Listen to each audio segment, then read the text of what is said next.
In all distresses of our friends we first consult our private ends, while nature, kindly bent to ease us, points out some circumstance to please us.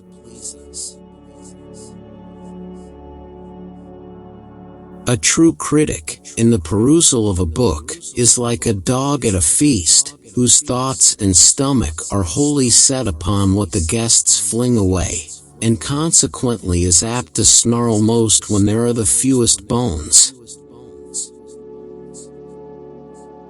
A ridiculous passion which hath no being but in playbooks and romances. If the men of wit and genius would resolve never to complain in their works of critics and detractors, the next age would not know that they ever had any.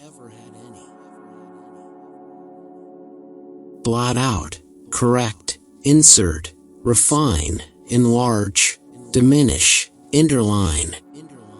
Be mindful, when invention fails, to scratch your head and bite your nails.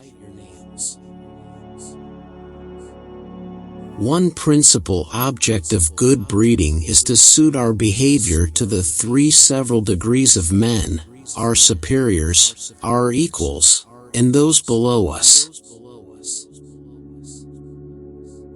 It is likewise to be observed that this society hath a peculiar chant and jargon of their own, that no other mortal can understand, and wherein all their laws are written, which they take special care to multiply.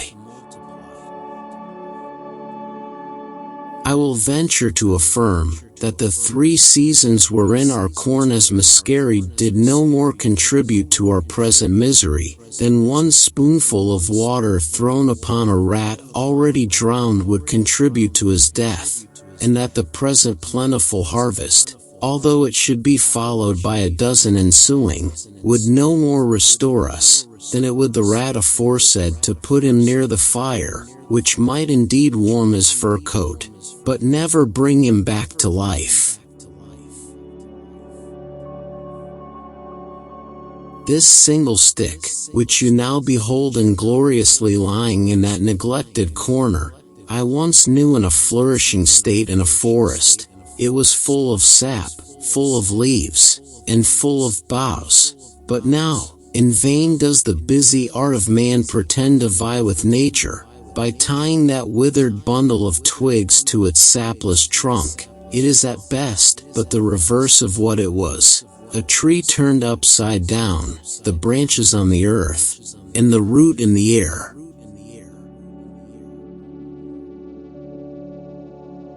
They have likewise discovered 2 lesser stars, or satellites, which revolve around Mars, whereof the innermost is distant from the center of the primary exactly 3 of his diameters, and the outermost 5. The former revolves in the space of 10 hours, and the latter in 21½ so that the squares of their periodical times are very near in the same proportion with the cubes of their distances from the center of Mars, which evidently shows them to be governed by the same law of gravitation that influences the other heavenly bodies.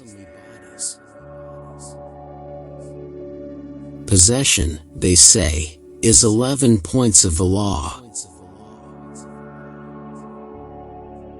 What poet would not grieve to see his brother write as well as he?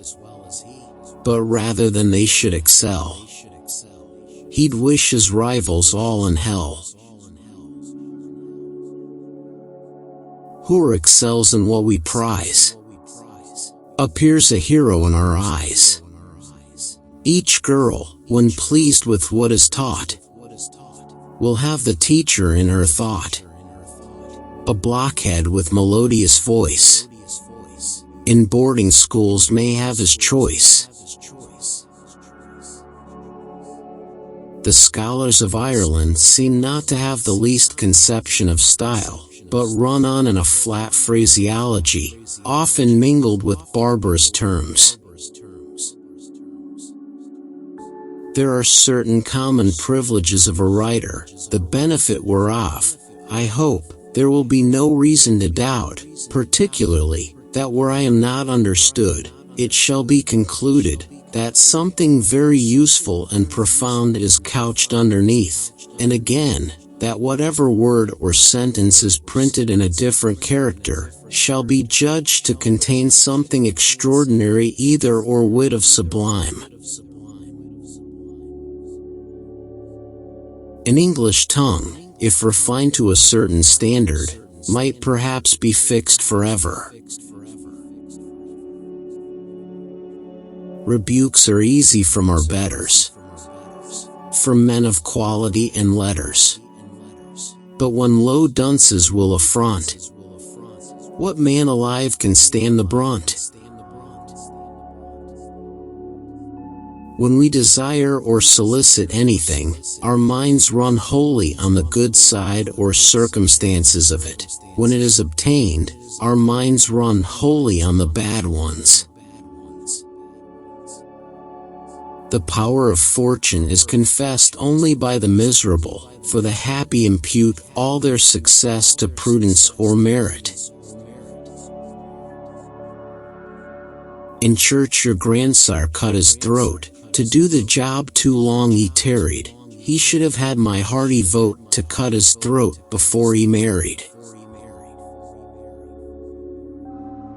Men are happy to be laughed at for their humor, but not for their folly. Some men, under the notion of weeding out prejudice, eradicate virtue, honesty, and religion. Praise is the daughter of present power. In men desire begets love, and in women love begets desire. Pray steal me not, I'm Mrs. Dingley's, whose heart in this four-footed thing lies.